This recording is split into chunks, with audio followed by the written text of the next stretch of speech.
Si on prenait le temps, au lieu de se faire prendre par nos soucis et nos peurs, qui nous éloignent de notre cœur, si on prenait le temps de vivre au présent, accueillant ce Dieu qui passe, viens et prenons le temps d'accueillir le don de Dieu. Ça prend du temps pour rencontrer la source, écouter Dieu dans le secret du cœur. Ça prend du temps, apprendre à dire je t'aime, à tout donner pour vivre le bonheur. Ça prend du temps pour être un vrai disciple.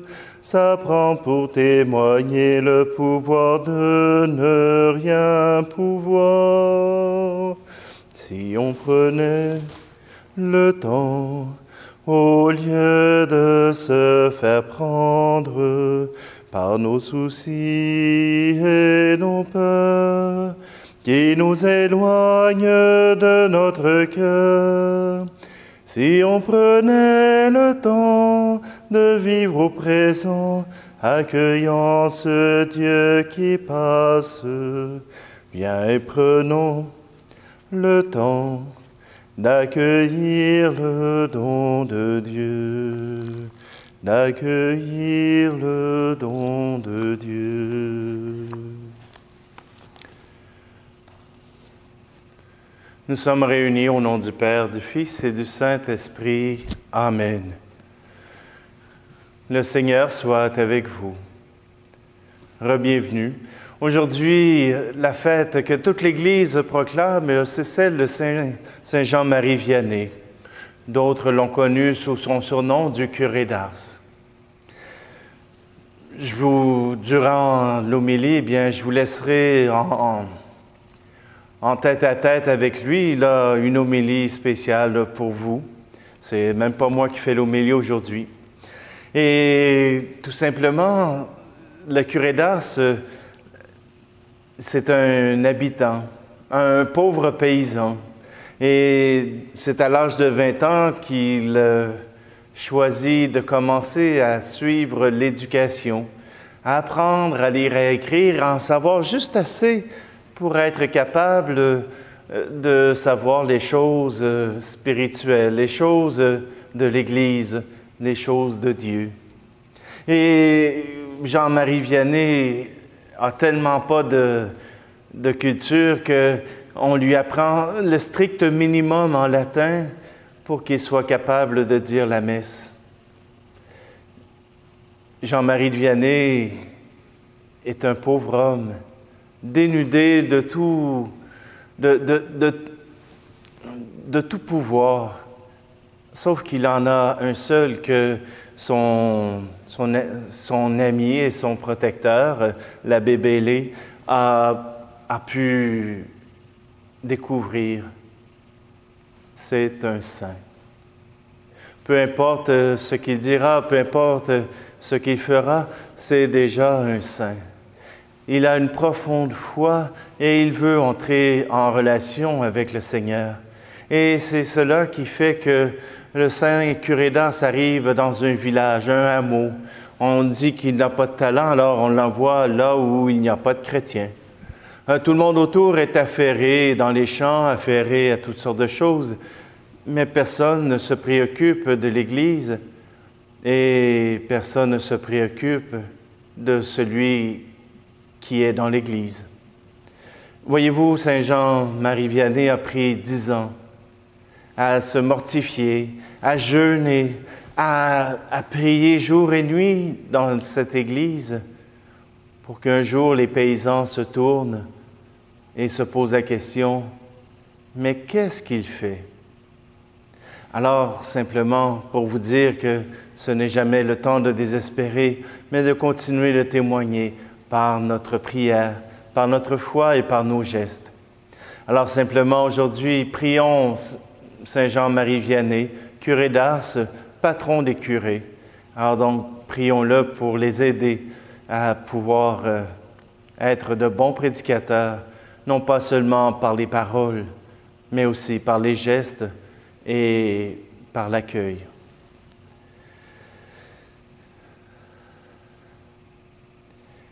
Seigneur Jésus, envoyé par le Père pour guérir et sauver les hommes et les femmes, prends pitié de nous.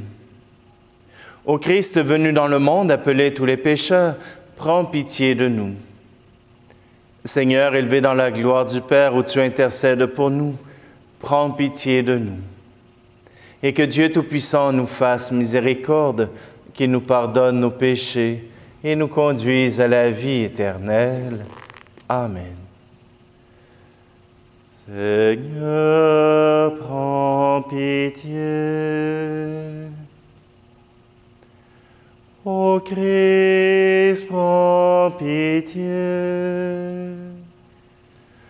Seigneur, prends pitié. Prions. Dieu de puissance et de bonté, tu as fait de Saint Jean-Marie Vianney un prêtre admirable, passionnément dévoué à son ministère. Accorde-nous par sa prière et à son exemple d'avoir pour nos frères et sœurs une charité qui les gagne au Christ et d'obtenir avec eux l'éternelle gloire. Par Jésus le Christ, notre Seigneur. Amen.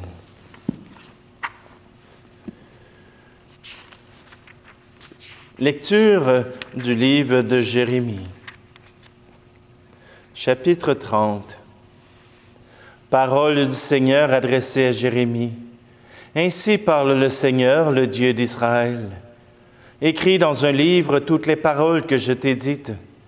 Ainsi parle le Seigneur. Sion, incurable est ta blessure et profonde ta plaie. Nul ne défend ta cause pour qu'on soigne ton ulcère. Pas de remède pour le cicatriser. Tous les amants t'ont oublié, aucun ne te cherche. Oui, comme un ennemi, je t'ai blessé. Sévère correction. Sur la masse de tes fautes, tes péchés n'ont cessé de s'accroître. Qu'as-tu à crier à cause de ta blessure? Ta peine est incurable. Sur la masse de tes fautes, tes péchés n'ont cessé de s'accroître. C'est pourquoi je t'ai infligé cela. Ainsi parle le Seigneur. Voici que je vais restaurer les tentes de Jacob. Pour ses demeures, j'aurai de la compassion. La ville sera rebâtie sur ses ruines. La citadelle sera rétablie en sa juste place. Les actions de grâce en jailliront avec des cris de joie. Bien loin de diminuer ses fils, je les multiplierai. Bien loin de les abaisser, je les glorifierai. Ils seront comme autrefois. Leur communauté se maintiendra devant moi, car je punirai tous ses oppresseurs. Jacob aura pour maître l'un des siens, un chef qui sera issu de lui. Je lui permettrai d'approcher, et il aura accès auprès de moi. Qui donc en effet a jamais osé de lui-même s'approcher de moi? Oracle du Seigneur. Vous serez mon peuple, et moi, je serai votre Dieu. Parole du Seigneur.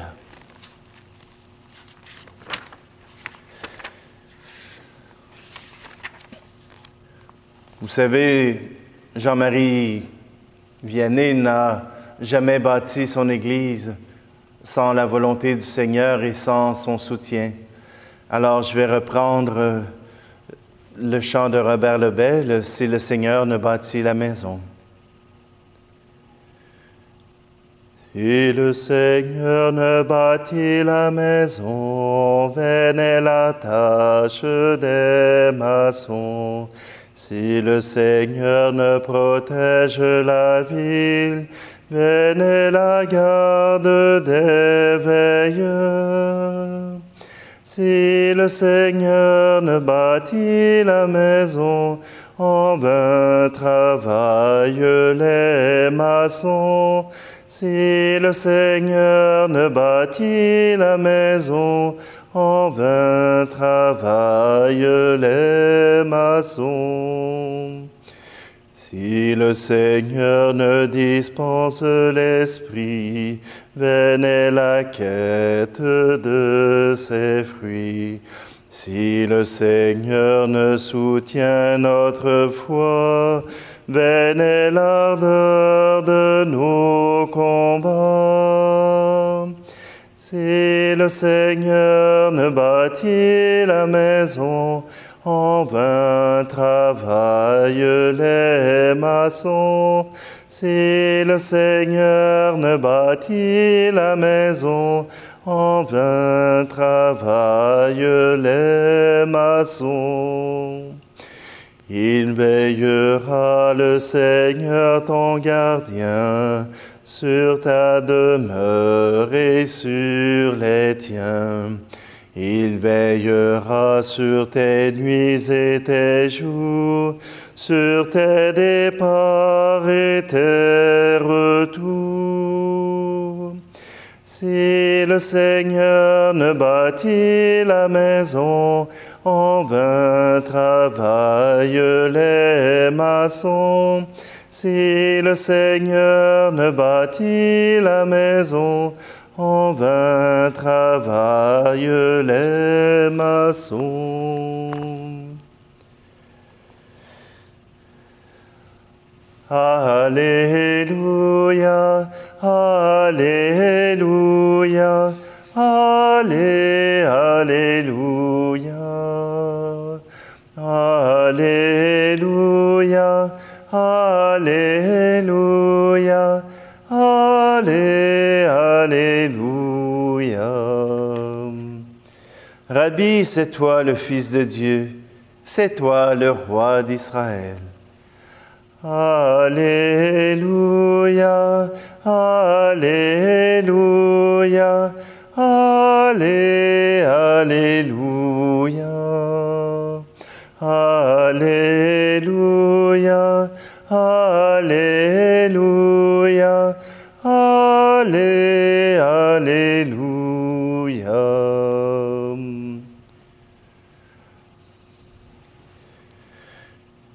Évangile de Jésus-Christ selon saint Matthieu. Jésus avait nourri la foule dans le désert. Aussitôt, il obligea les disciples à monter dans la barque et à le précéder sur l'autre rive, pendant qu'il renverrait les foules. Quand il les eut renvoyés, il gravit la montagne à l'écart pour prier. Le soir venu, il était là seul. La barque était déjà à une bonne distance de la terre. Elle était battue par les vagues, car le vent était contraire. Vers la fin de la nuit, Jésus vint vers eux, et marchant sur la mer, en le voyant sur la mer, les disciples furent bouleversés. Ils dirent, « C'est un fantôme ». Pris de peur, ils se mirent à crier. Mais aussitôt Jésus leur parla.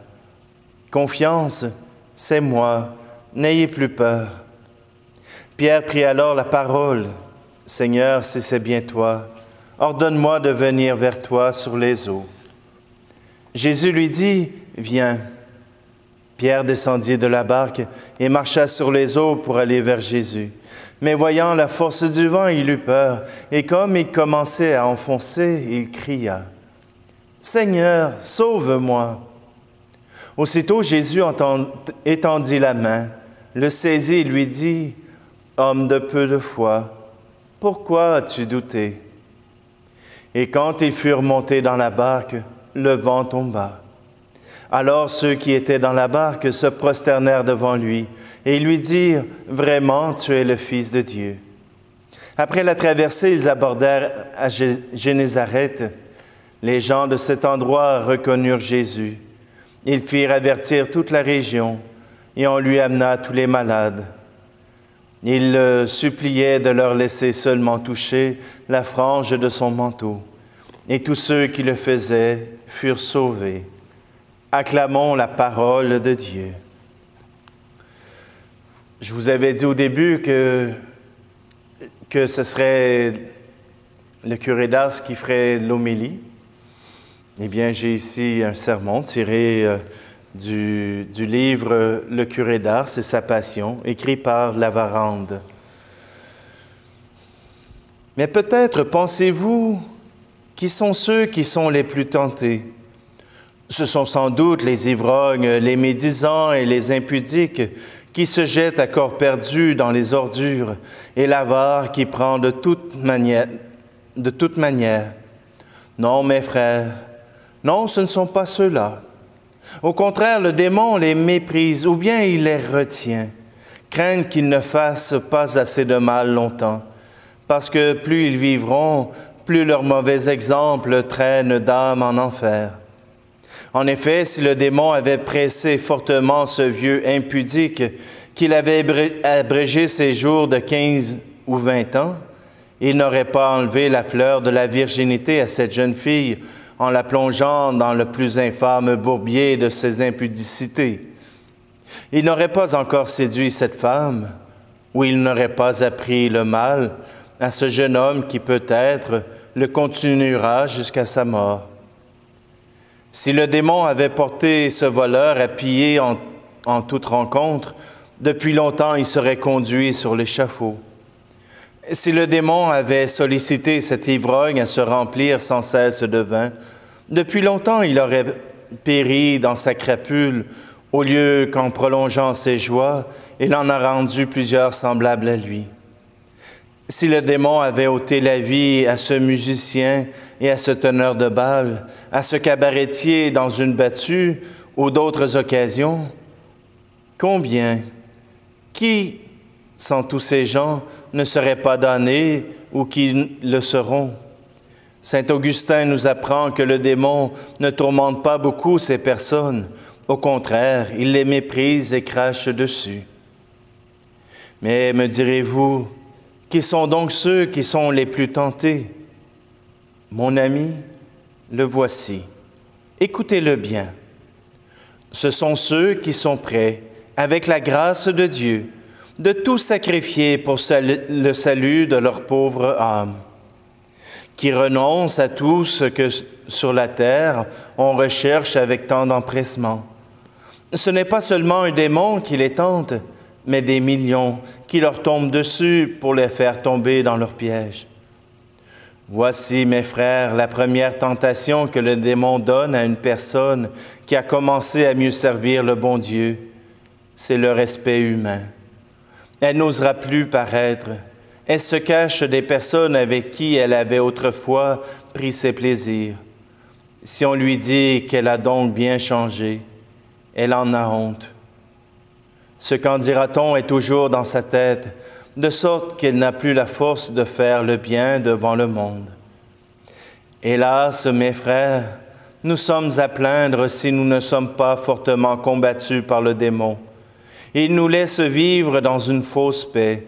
Il nous a endormis sous prétexte que nous avons fait quelques bonnes prières, quelques aumônes, que nous avons moins de malfaits que d'autres. Selon nous, en effet, mes frères, si vous demandez à cette colonne de cabaret si le démon le tente, il vous dira simplement que non, que rien ne le tourmente. Demandez à cette fille quels sont ses combats. Elle vous répondra en riant qu'elle n'en a point, qu'elle ne sait même pas ce que c'est que d'être tentée. Voilà, mes frères, la tentation la plus effroyable qui est de n'être pas tenté. Voilà l'état de ceux que le démon conserve pour l'enfer. Si j'osais, je vous dirais qu'il prend bien garde de les tenter et de les tourmenter sur leur vie passée, crainte de leur faire ouvrir les yeux sur leurs péchés.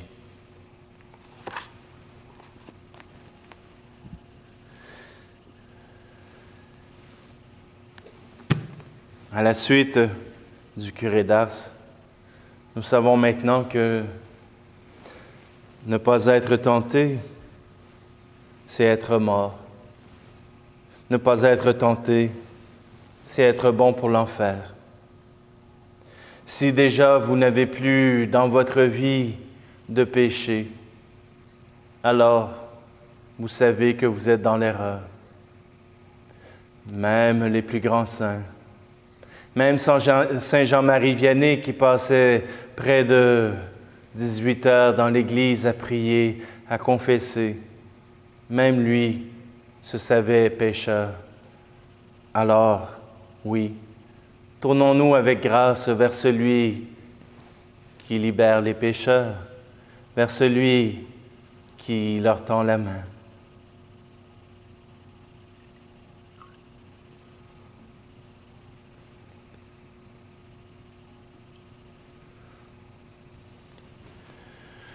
Tu es béni, Dieu de l'univers, toi qui nous donnes ce pain, fruit de la terre et du travail des hommes et des femmes. Nous te le présentons, il deviendra le pain de la vie. Tu es béni, Dieu de l'univers, toi qui nous donnes ce vin, fruit de la vigne et du travail des hommes et des femmes. Nous te le présentons, il deviendra le vin du royaume éternel.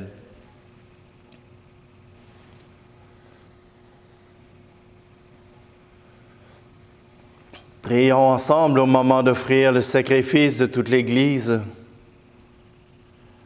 Que descende sur cette offrande sainte, Dieu éternel et tout-puissant, la plénitude invisible de l'Esprit. Donne-nous à la prière de Saint Jean-Marie Vianney d'approcher toujours de ce grand mystère avec un corps chaste et un cœur pur. Par Jésus le Christ, notre Seigneur. Amen. Le Seigneur soit avec vous. Élevons notre cœur. Rendons grâce au Seigneur notre Dieu. Vraiment, il est juste et bon de te rendre gloire, de t'offrir notre action de grâce toujours et en tout lieu. À toi, Père très saint, Dieu éternel et tout-puissant, par le Christ notre Seigneur. En célébrant aujourd'hui la fête de Saint Jean-Marie Vianney, le curé d'Ars, nous admirons ta sollicitude pour ton Église. Par l'exemple qu'il a donné, tu nous encourages. Par son enseignement, tu nous éclaires. À sa prière, tu veilles sur nous. C'est pourquoi, avec tous les anges et tous les saints, nous proclamons ta gloire en chantant. Saint, Saint, Saint, le Seigneur, Dieu de l'univers, le ciel et la terre sont remplis de ta gloire. Hosanna au plus haut des cieux. Béni soit celui qui vient au nom du Seigneur. Hosanna au plus haut des cieux. Toi qui es vraiment saint, toi qui es la source de toute sainteté, Seigneur, nous te prions. Sanctifie ces offrandes en répandant sur elles ton esprit, qu'elles deviennent pour nous le corps et le sang de Jésus, le Christ, notre Seigneur. Au moment d'être livré et d'entrer librement dans sa passion, il prit le pain. Il rendit grâce, il le rompit et le donna à ses disciples en disant « Prenez et mangez-en tous. Ceci est mon corps livré pour vous. »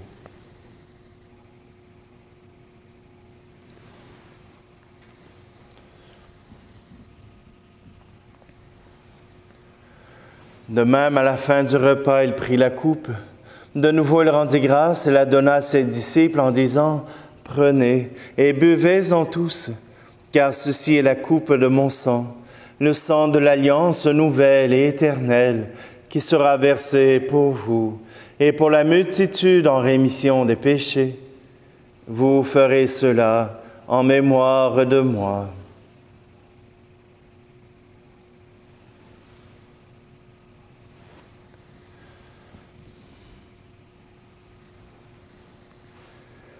Christ est mort pour nous, Christ est ressuscité, nous t'attendons, Seigneur Jésus. Faisant ici mémoire de la mort et de la résurrection de ton Fils, nous t'offrons, Seigneur, le pain de la vie et la coupe du salut, et nous te rendons grâce car tu nous as choisis pour servir en ta présence. Humblement, nous te demandons qu'en ayant part au corps et au sang du Christ, nous soyons rassemblés par l'Esprit Saint en un seul corps. Souviens-toi, Seigneur, de ton Église répandue à travers le monde. Fais-la grandir dans ta charité avec le pape François, notre évêque Luc et tous ceux qui ont la charge de ton peuple. Souviens-toi aussi de nos frères et sœurs qui se sont endormis dans l'espérance de la résurrection et de tous les hommes et femmes qui ont quitté cette vie. Reçois-les tous dans ta lumière auprès de toi. Et sur nous tous, enfin, nous implorons ta bonté.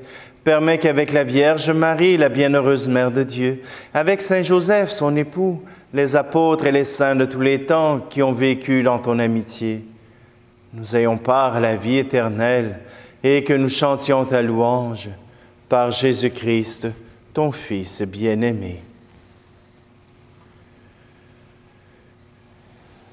Par lui, avec lui et en lui, à toi, Dieu le Père Tout-Puissant, dans l'unité du Saint-Esprit, tout honneur et toute gloire pour les siècles des siècles. Amen. Et c'est avec confiance que nous reprenons les mots mêmes de Jésus. Notre Père qui es aux cieux, que ton nom soit sanctifié, que ton règne vienne, que ta volonté soit faite sur la terre comme au ciel. Donne-nous aujourd'hui notre pain de ce jour.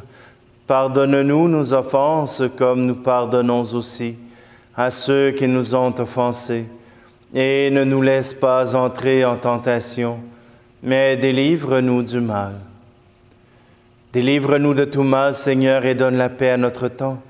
Par ta miséricorde, libère-nous du péché. Rassure-nous devant les épreuves en cette vie, où nous espérons le bonheur que tu promets, et l'avènement de Jésus-Christ, notre Sauveur. Car c'est à toi qu'appartiennent le règne, la puissance et la gloire, pour les siècles des siècles. Je vous laisse ma paix je vous la donne, une paix que personne ne vous prendra jamais. Je vous laisse ma paix, non pas comme le monde, mais une paix profonde au goût d'éternité. Que la paix du Seigneur soit toujours avec vous. Agneau de Dieu qui enlève le péché du monde, prends pitié de nous.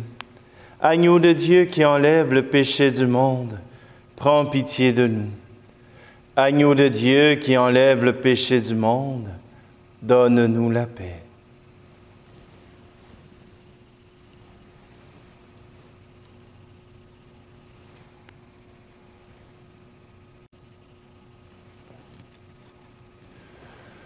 Heureuses les invités au repas du Seigneur.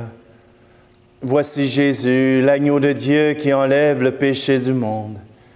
Seigneur, je ne suis pas digne de te recevoir, mais dis seulement une parole et je serai guéri.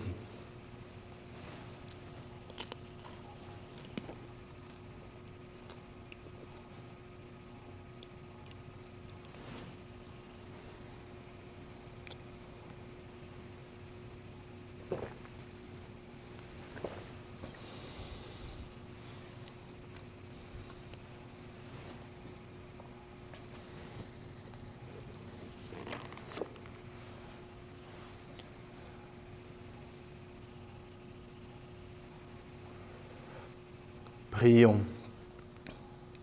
Fortifiés par le pain du ciel, nous te supplions, Seigneur. Grâce à cette nourriture, Saint Jean-Marie endurait sans faiblir toutes les contradictions. Puissions-nous, par ses mérites et comme lui, progresser de jour en jour et parvenir enfin jusqu'à toi, par Jésus le Christ, notre Seigneur. Amen. Alors, demandons au Seigneur d'être tentés pour montrer que nous sommes sur la bonne voie, pour montrer que nous nous approchons de lui. Car sans tentation et sans victoire sur ces tentations, nous sommes à la merci du démon. C'est Jean-Marie Vianney qui l'a dit. Le Seigneur soit avec vous et que Dieu Tout-Puissant vous bénisse, celui qui est Père, Fils et Esprit Saint. Amen. Allez dans la paix et la joie du Christ. Bonne journée à tous.